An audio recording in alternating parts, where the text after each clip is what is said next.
예, 반갑습니다. 한 달 정도 지금 선교라는 주제를 집중해서 묵상하는 기간에 있습니다. 오늘날 이렇게 한 달이라는 시간을 내서 선교에 대해서 집중적으로 생각을 해보겠다라고 이렇게 결심한 것 자체를 하나님께서 기뻐하시리라 생각합니다. 특별히 매년 그렇지만 제가 생각에 올해는 조금 더 선교를 어떻게 할까 이렇게 그런 주제보다는 선교란 도대체 무엇인가라는 좀 더 본질적인 질문을 던지고 있는 것 같습니다. 오신 강사님들의 면면을 봐도 조금 막 이렇게 동원하고 뭐 가야 됩니다 뭐 이런 그런 분보다는 좀 가기 전에 좀 생각 좀 해보시죠. 뭐 그런 류의 말씀인 것 같습니다.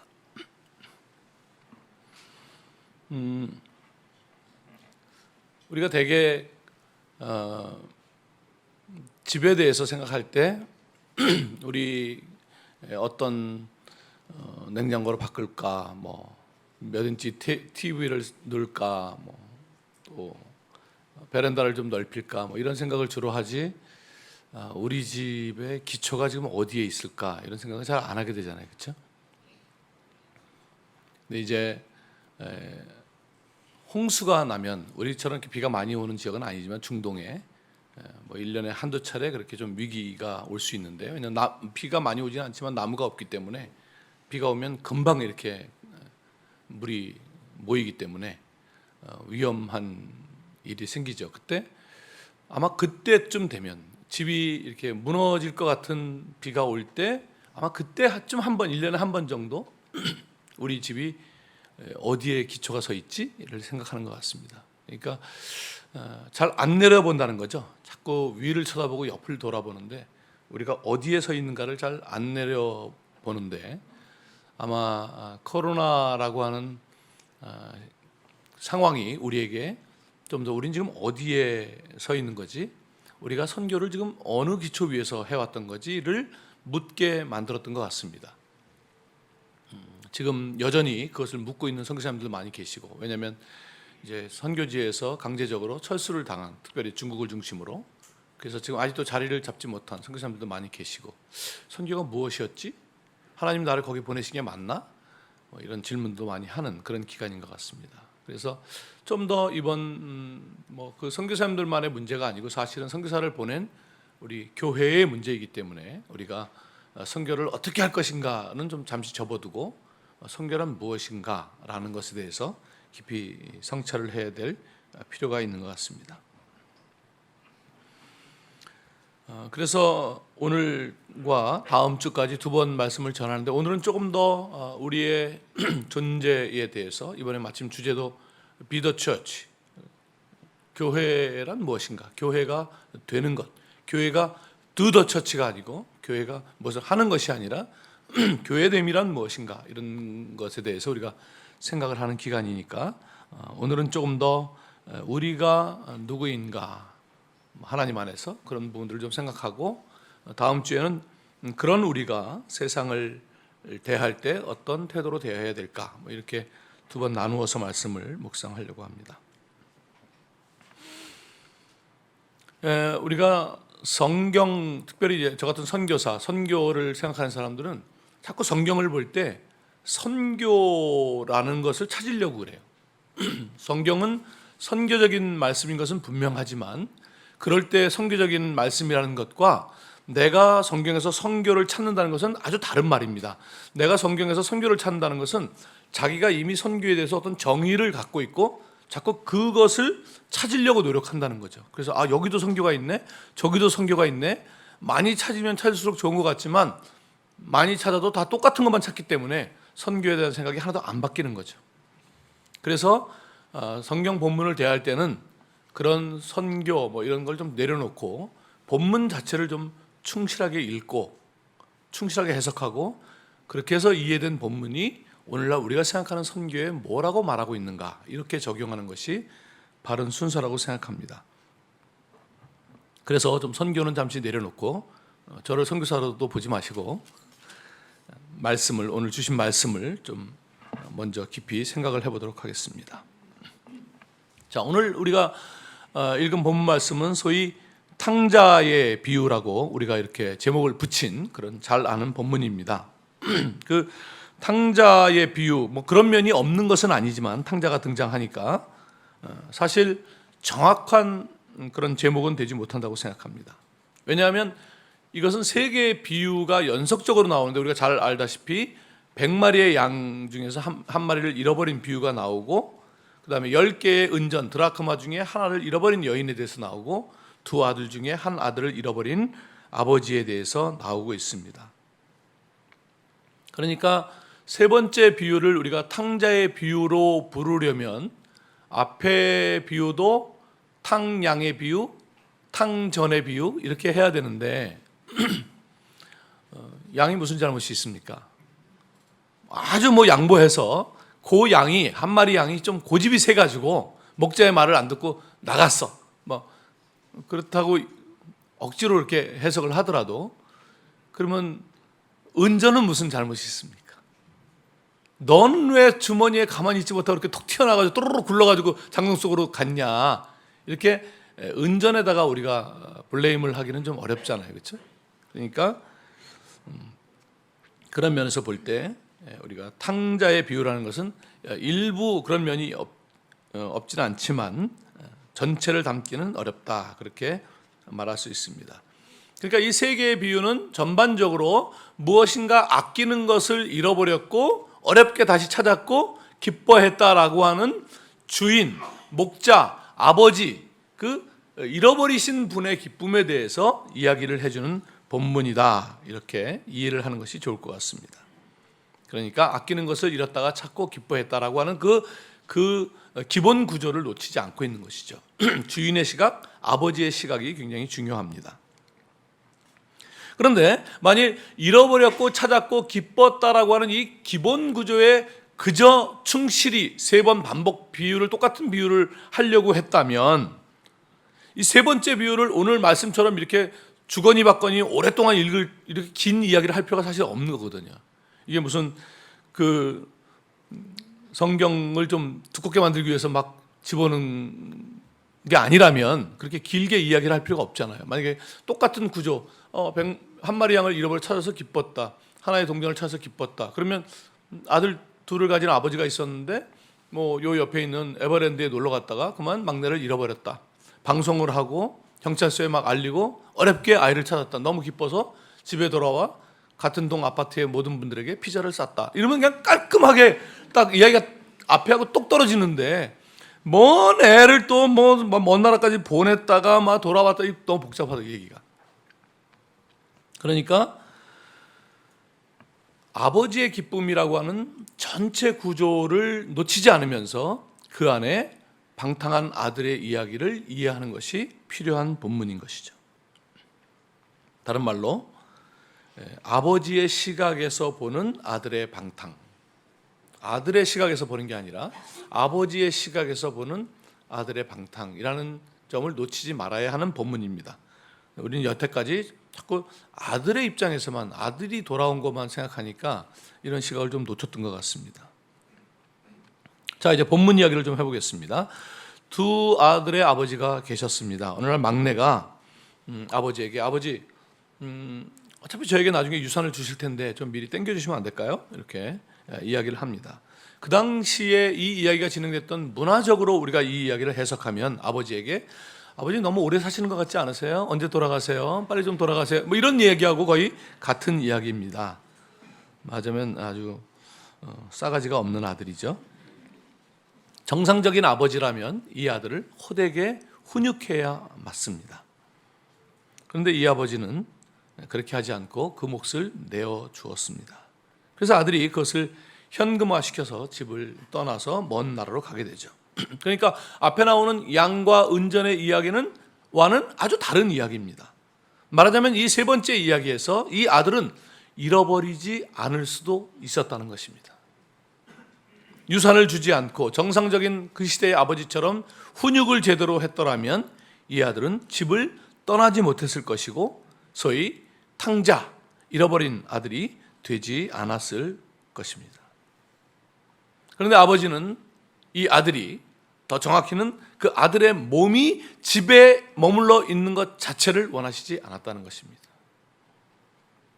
그리고 오히려 돈을 주어서, 어쩌면 그 돈을 가지고 방탕할 것을 뻔히 아시면서도 그쪽을 택하셨다는 것입니다. 이것은 우리에게 하나님께서 우리에게 주신 자유의지를 생각나게 합니다. 하나님 도대체 왜 인간에게 타락하지 못하도록, 좀 가다가 더 이상 갈 수 없도록 만드시지 않고 끝까지 타락할 수 있는 가능성을 열어두셨을까요? 왜 그런 자유로운 의지를 주셨을까요? 잘 생각해 보십시오. 타락할 가능성이 열려 있다는 것은, 하나님께서 타락할 가능성을 열어두셨다는 것은 반대로 하나님께서 타락과는 비교도 안 되는 어떤 것을 목표로 하셨다는 것을 말하는 것이죠. 알랭드 보통이라는 학자가 이런 이야기를 했습니다. 그의 책에서, 영혼의 미술관이라는 자기의 책에서 예화를 하나 들었습니다. 만일 아름다움, 미를 이해하는 로봇을 만드는 과학자들의 모임이라면, 우리가 다 과학자들이 모이셨어요. 여러분 오늘 잠시 과학자가 되시는 거예요. 자, 우리가 이제 어떤 프로젝트를 하려고 그러냐면 아름다움을 이해하는 로봇을 만들려고 그래요. 그러기 위해서 여러분들이 다음 주까지 여러분들이 가장 아름답다고 생각한 한 가지씩을 갖고 오셔야 돼요. 거기다가 입력시켜서 얘는 정말 아름다움을 아는 그런 로봇을 만들려고 해요. 자, 우리가 각자가 생각하는 그 아름다운 것들을 갖다가 그 로봇에 집어넣으면 그 로봇가 아름다움을 아는 로봇가 될 수 있을까요? 아름다움밖에 없는데 그것이 아름답다는 것을 이해할 수 있을까요? 그래서 알랭드 보통은 이렇게 이야기합니다.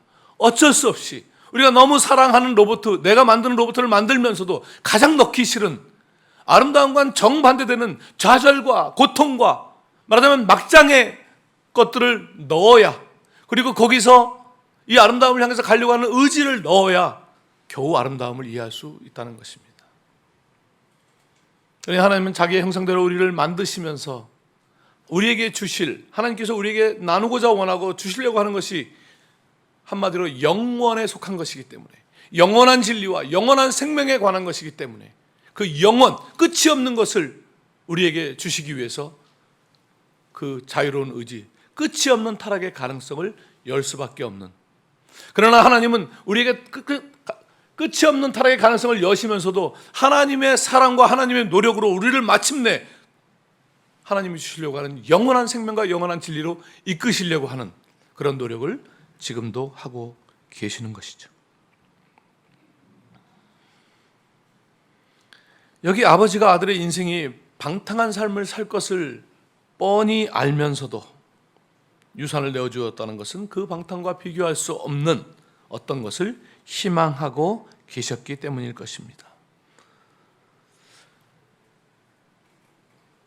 그 아들의 몸이 집에 그저 머무는 것 자체가 목적이 아니라는 것은, 조금 더 생각해 보면 그 아들의 몸이 그저 집으로 돌아오는 것을 기다리는 것은 아니겠죠. 만약 그랬다면 처음부터 안 내보냈으면 되니까. 그러니까 아버지가 기다리는 것은 무엇이었을까요? 아버지는 지금 아들의 몸을 기다리는 것이 아니죠. 그 아버지는 무엇을 찾고 계실까요? 그것이 이 본문을 이해하는 핵심이고, 그것이 오늘날 우리가 선교를 이해해야 하는 핵심인 것입니다. 아버지의 궁극적인 목적, 아버지는 도대체 무엇을 기다리고 계시는 것일까요? 일단 그런 질문 하나 해놓고 다음으로 넘어갑니다. 아들은 유산을 현금화시켜서 신나서 떠났습니다. 뒤도 돌아보지 않고 떠났습니다. 그 길로 직진해서 그동안 많은 타락의 계획들을 세워놓았는데 하나씩 실천하기 시작했죠. 기대에 어긋나지 않았습니다. 아버지가 이걸 모르셨을까요? 아버지는 그 돈을 주면서 뭔가 사업도 하고 경험도 하고 그러기를 바라셨는데 이 아들이 타락한 것일까요? 저도 아들이 둘 있는데 아들을 키우면서 뭐 완벽하게는 아니지만 되게 이야기할 때 눈동자를 쳐다보고 있으면 뻥을 치고 있구나. 그것을 근거로 제가 대학 다닐 때 아버지에게 책값을 여러 번 떼먹던 것이 생각납니다. 아버지가 다 아시고 주셨구나, 이런 생각이 듭니다.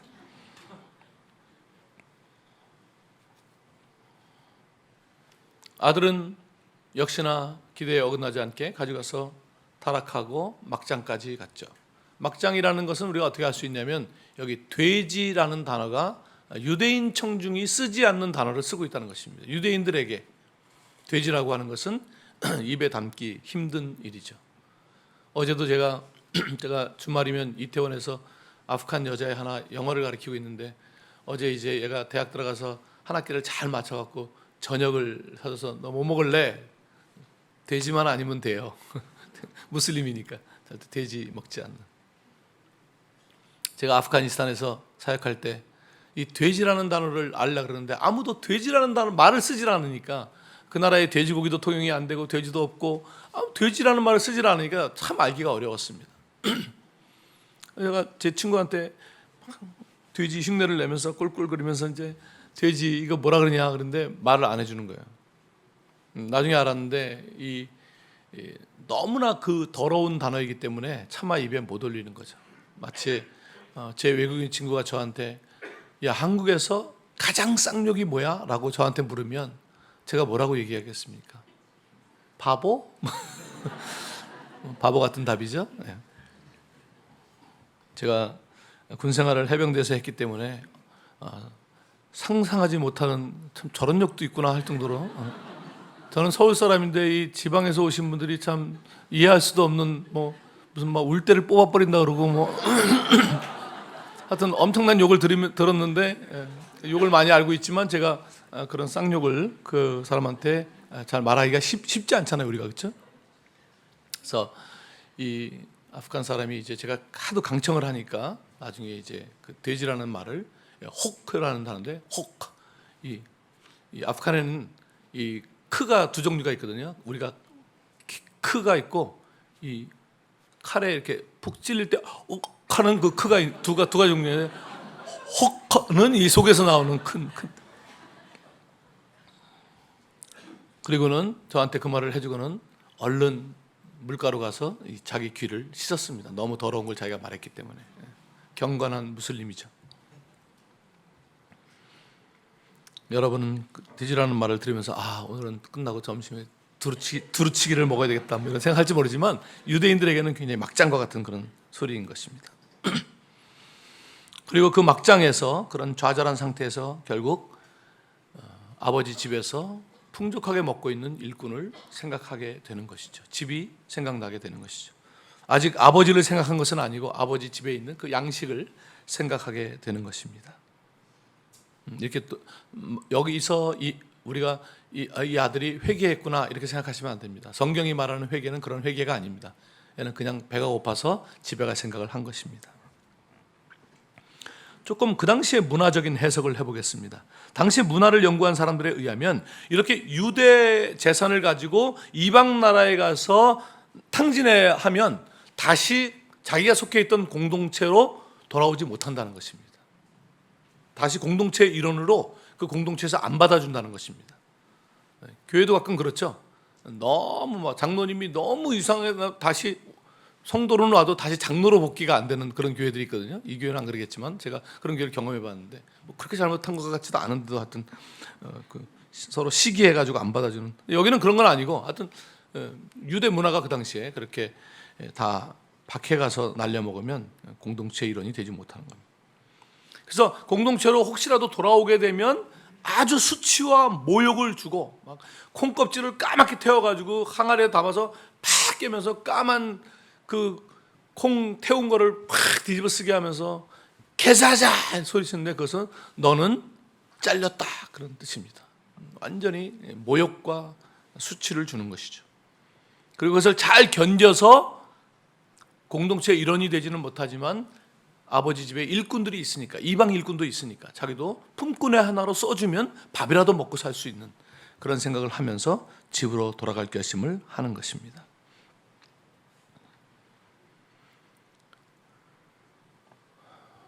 아마 아버지의 마음을 좀 누그러뜨릴, 아버지가 나한테 굉장히 화가 나 있을 텐데 그것을 누그러뜨릴 그런 문장을 하나 만들었던 것 같습니다.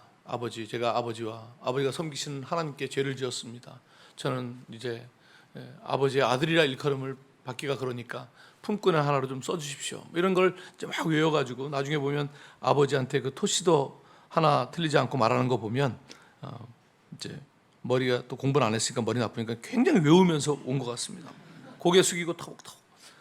아버지와 만날 때도 아들은 이 젊은 아들이 아버지를 먼저 알아봐야 되지 않겠습니까? 아버지는 변한 게 없고 아들은 그 중동 사람들이 털이 많으니까 그렇게 몇 년 나가서 엄청나게 변해서 왔을 텐데 누가 누구를 알아봐야 됩니까?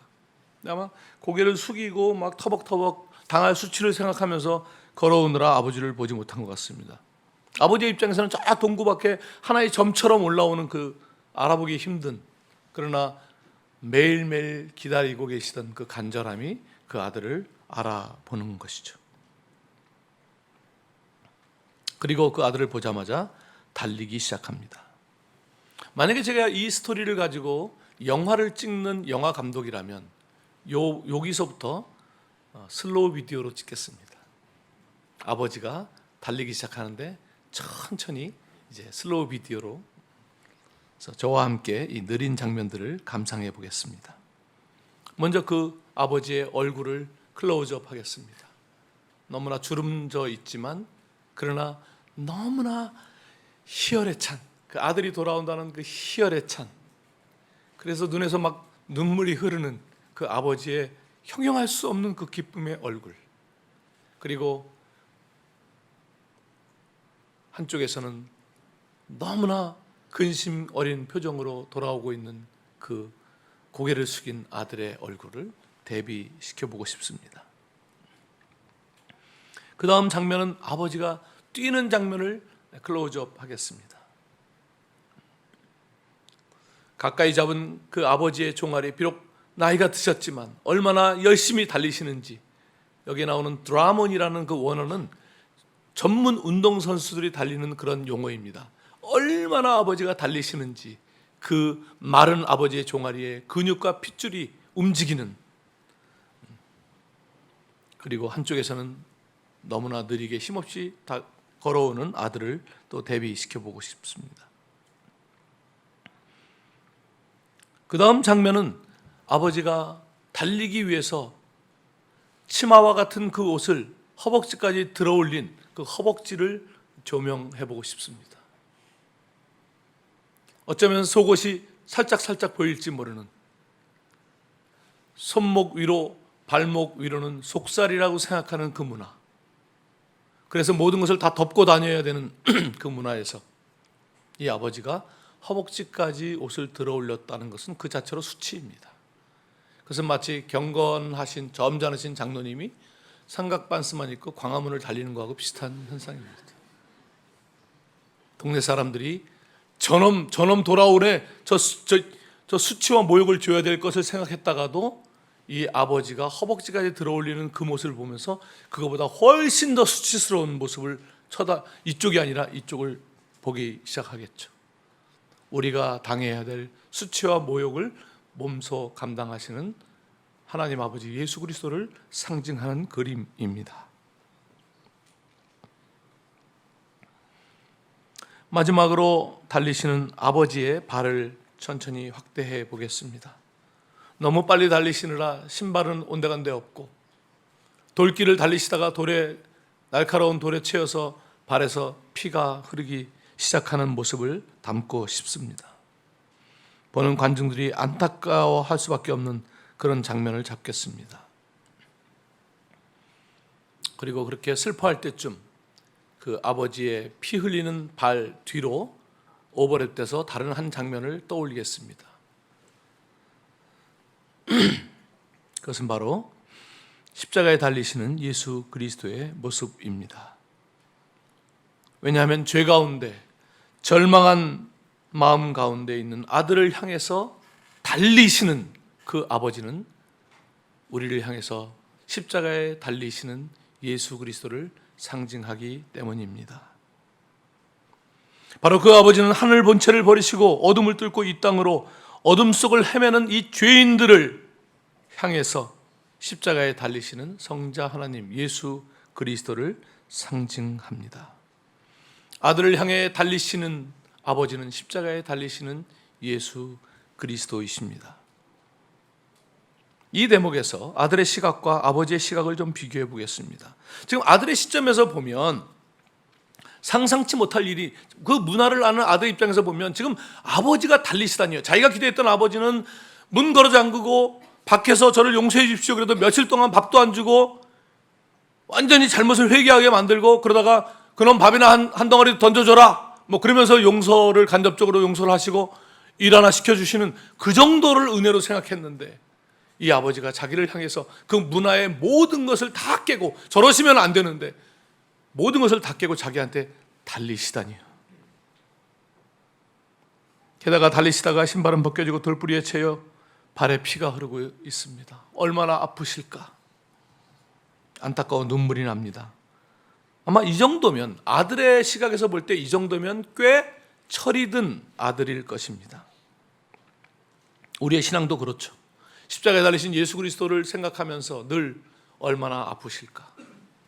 생각해보면 제가 선교사 나가기 전에 초등학교 3, 4학년 전도사를 했는데, 고난주간이 되면 늘 이렇게 쇠못, 무쇠로 만든 쇠못, 그것만 뚝뚝이, 그러니까 위에다 빨간 리본 이렇게 달아가지고 애들한테 하나씩 이렇게 나눠주고, 여러분 오늘 받으신 무쇠못을 한 손으로 드세요. 자, 이제 자기 손을 찔러본다. 아프죠? 그럼 꼭 한두 놈은, 전사님 안 아파요. 네, 앞으로 나오세요. 제가 찔러드릴게요. 이러면서 아들의 시각에서 보는 것은 늘 얼마나 아프실까, 얼마나 고통이 크셨을까 정도만 생각한다는 것입니다. 여러분, 지금 그 아버지를 보면서 이 아들이 저 발에서 흐르는 피 얼마나 아프실까를 보는 것이 아버지에 대한 정당한 이해일까요? 십자가에 달리신 그리스도를 보면서 저 피 흘리시는 예수 그리스도가 얼마나 아프실까를 보는 것이 우리를 영원한 계획 속에서 우리를 자기의 형상대로 창조하시고 지금까지 매일매일 달려오신 그 하나님에 대한 정당한 이해일까요? 아들의 시각에서는 그 정도면 충분할지 모르지만 아버지의 시각에서는 그렇지 않다는 것입니다. 그 정도의 시각이라면 또 집에 있다가 돈 모이면 또 나갈 생각하는, 그 정도를 반복하는 신앙이 되는 것이죠. 하지만 여러분, 아버지의 시각에서, 아버지의 마음에서 이것을 이해하기 시작하면 어떤 일이 될까요? 아버지가 달린다는 것이 그 문화에서 어떤 것인지를 압니다. 여태까지 자기가 아버지에 대해서 몰랐다는 것을 알게 되는 것이죠. 아니, 아버지를 몰랐던 것이죠. 자기에게 아버지는 집에 있을 때 늘 어떻게 하면 저 아버지가 갖고 있는 저 자원들을 내가 받을까? 아버지는 내게 무엇인가를 주시는 자원 공급처 정도밖에 아버지를 몰랐지, 그 아버지를 몰랐던 것이죠. 그 깨달음이 오기 시작합니다. 여러분, 그것을 성경이 회개라고 하는 것입니다. 회개라는 것은 우리가 신앙생활을 해나가면서 아버지를 점점 이해하면서 보이는 나의 모습, 그것을 눈물을 흘리며 고백하게 되는 것이죠. 내가 지은 죄를 저 잘못했어요, 그게 회개가 아니라 아버지를 깊이 알아가면서 말없이 흘리게 되는 그 눈물이 회개인 것입니다. 아버지의 자리를 밟아가면서 점점 아버지에 대한 이해가 깊어지는 것이죠. 여러분 다 그렇지 않습니까? 저도 아버님 돌아가신 지 십몇 년 되셨지만 제가 아직 아버지의 나이에 다 다다르지 않았기 때문에 계속해서 밟아가는 것 같습니다. 저는 사실 제가 군대 갈 때, 제가 막내 아들인데 서울역에서 기차 타고 내려갔거든요. 해병대 간다고 알리지도 않고 그냥 떠나기 전날 저 내일 군대 갑니다 이러고 또 못 가게 할까 봐. 그리고 서울역까지 나오신다 그래서 뭘 나오시냐고 나오셨어요. 기차 이렇게 떠날 때 아버지 어머니 막 손을 들면서 눈물을 흘리실 때 안 쳐다보고 돌아가신 아버지는 끝까지 몰랐지만 제가 사실 군대 가기 전에 3일 일찍 갔거든요. 놀다 들어가려고.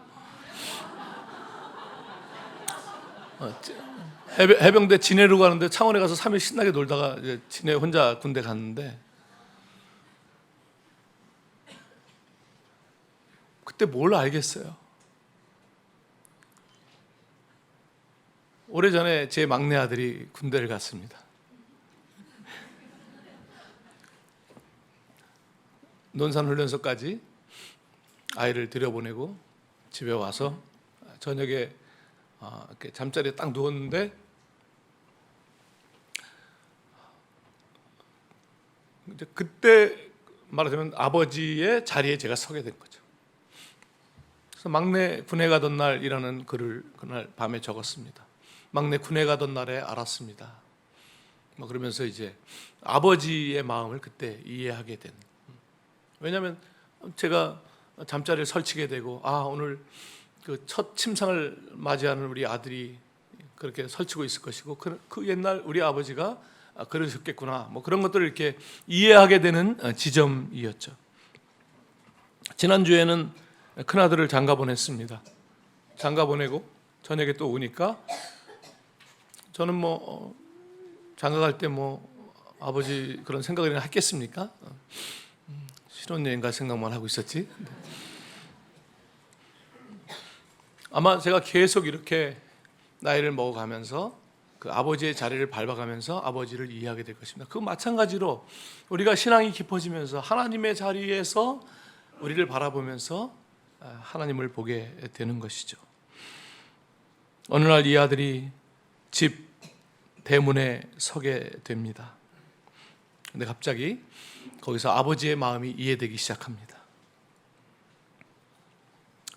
그날 아버지한테 돈을 받아갖고 신나서 뒤도 돌아보지 않고 떠나가던 그날 아버지는 이 문에 서서 돈을 들고 뛰어나가는 그 자기를 보면서 눈물을 흘리고 계셨겠구나가 그날 이제 이해되기 시작하는 거죠.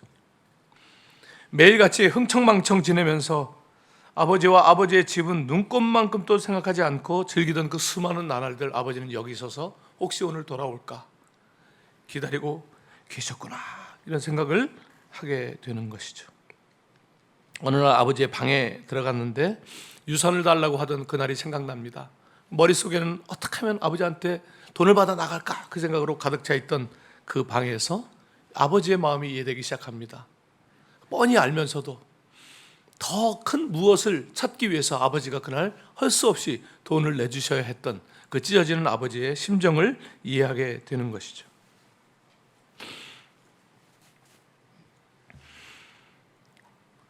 그렇게 자기 방에서 또 뒷마당에서 계속해서 이제 모든 것들이 아버지의 시각에서 보여지는 것들로 바뀌기 시작하면서 날마다 회개의 회개를 거듭하게 됐겠죠.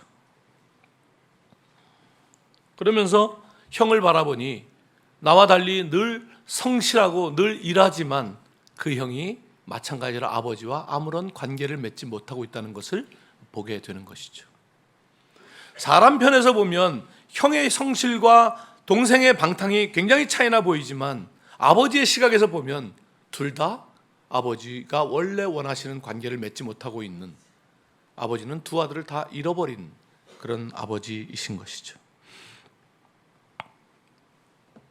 그러니까 아버지는 아들의 몸이 돌아오는 것을 기다리신 것이 아니라 원래 아버지와 아들이 맺었어야 하는 관계를 기다리고 계셨던 것이죠.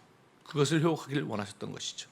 그리고 그것은 사실 아버지의 노력에 의해서, 아버지께서 보여주신 행동에 의해서 새로운 자각이 생기고 그가 아버지를 새롭게 보게 된 것입니다.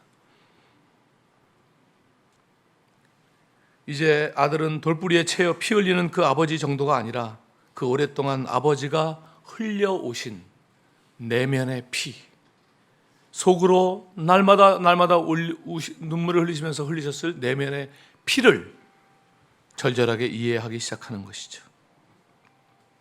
이렇게 하나씩 아버지의 자리에 설 때마다 죄송합니다 아버지, 아버지를 너무 몰랐습니다. 회개가, 눈물이, 용서 구함이, 감사가 깊어지게 되는 것이죠. 여러분, 십자가가 그것입니다.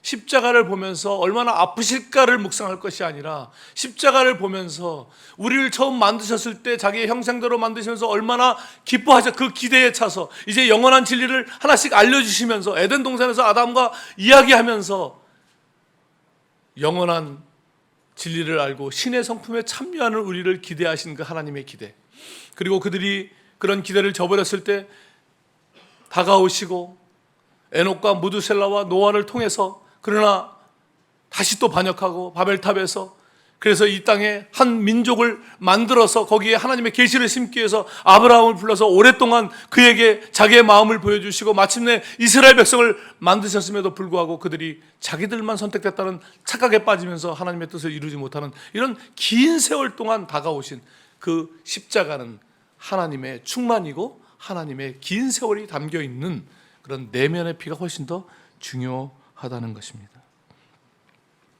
이제 이 묵상한 말씀을 근거로 오늘 우리가 생각하고 있는 이 선교, 교회의 정체성이라는 주제를 적용해 보겠습니다. 아버지가 목적하신 것은 바로 이 관계입니다. 우리 한 사람 한 사람, 이 공동체와 원하시는 것은 본래 우리를 창조하신 목적대로,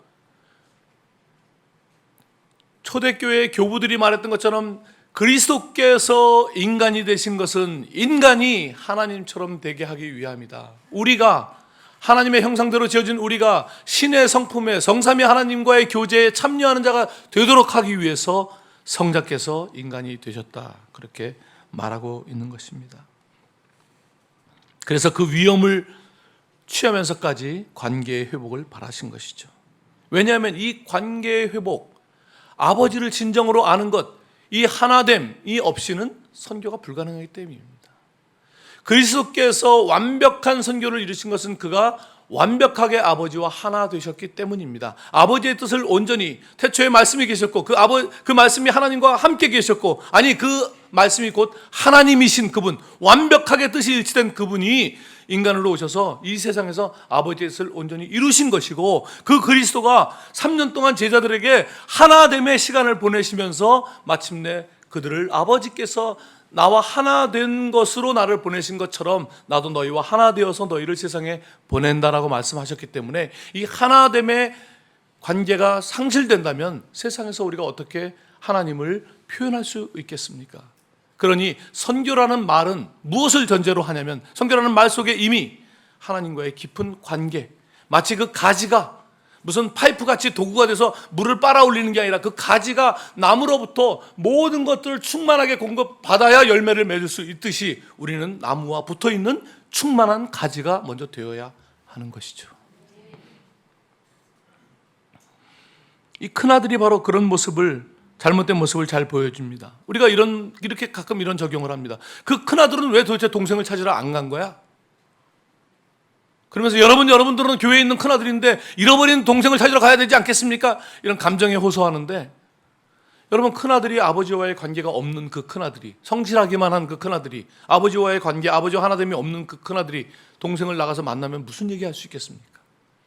그가 만약에 아버지와의 충만한 관계를 갖고 있다면 그 동생을 만나서, 야 임마, 너 아버지, 너 진짜 너 말로 설명이 안 돼. 너 아버지가 이렇게 계속 버벅거려도 그냥 그 형의 표정과 형의 그 모습 속에서 아버지가 보여질 것입니다. 그런데 그런 아버지와의 관계가 없는 그 형이 가서, 야, 너 옛날부터 내 청바지 탐냈지? 줄여서 너 줄게. 돌아와. 뭐 이런 프로젝트 선교, 뭐 저주는 선교, 뭐 가서 뭐 이렇게 베푸는 선교, 이런 거밖에 할 줄 아는 게 없는 이런 선교는 그 사람들 마음에 다가가지 못한다는 것입니다. 우리가 밥 퍼주고 사랑 베푼다고 나름대로 시간 내서 많이 하는 그 시간, 그때 그 아이들의 시각에서는, 아, 저 너무 좋은 화장품 발랐다, 아, 저 핸드폰 너무 부럽다, 딴 거 쳐다보고 있다는 거예요.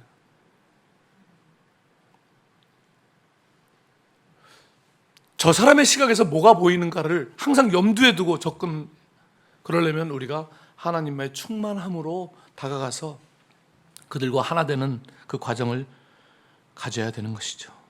사랑하는 여러분, 이제 말씀을 맺습니다. 선교를 저쪽에 있는 어떤 대상에서부터 시작되는 것이라고 생각해서는 안 됩니다. 바로 나와 하나님과의 관계. 그래서 내가 하나님의 속성을 가진 자가 될 때 세상에서 하나님을 표현할 수 있는 것이죠. 이제 선교사 30여 년 됐는데 저에게 30여 년이 지나서 선교를 어떻게 정의를 내리시겠습니까? 라고 물으면 저는 이렇게 말하고 싶습니다. 선교란 사람이 사람에게 가는 것입니다. 첫 번째 사람은 하나님과의 하나가 된 예수 그리스도의 제자이고, 두 번째 사람은 하나님의 형상대로 지어진 사람인 것이죠. 기독교인이 불교인에게, 기독교인이 무슬림에게 가는 것이 아니라 그리스도의 제자된 우리가 하나님의 형상대로 지어진 그 사람에게 가는 것입니다. 존중이 필요하고 막 가서 개종시키고 하는 그런 못된 선교가 아니라, 식민지적인 선교가 아니라 사람이 사람을 향해서 가는, 여러분 각자가, 이 교회가 이 시대에 여러분의 존재만으로도 하나님을 드러낼 수 있는 그런 충만한 공동체가 되시기를 주님의 이름으로 축원합니다. 기도하겠습니다.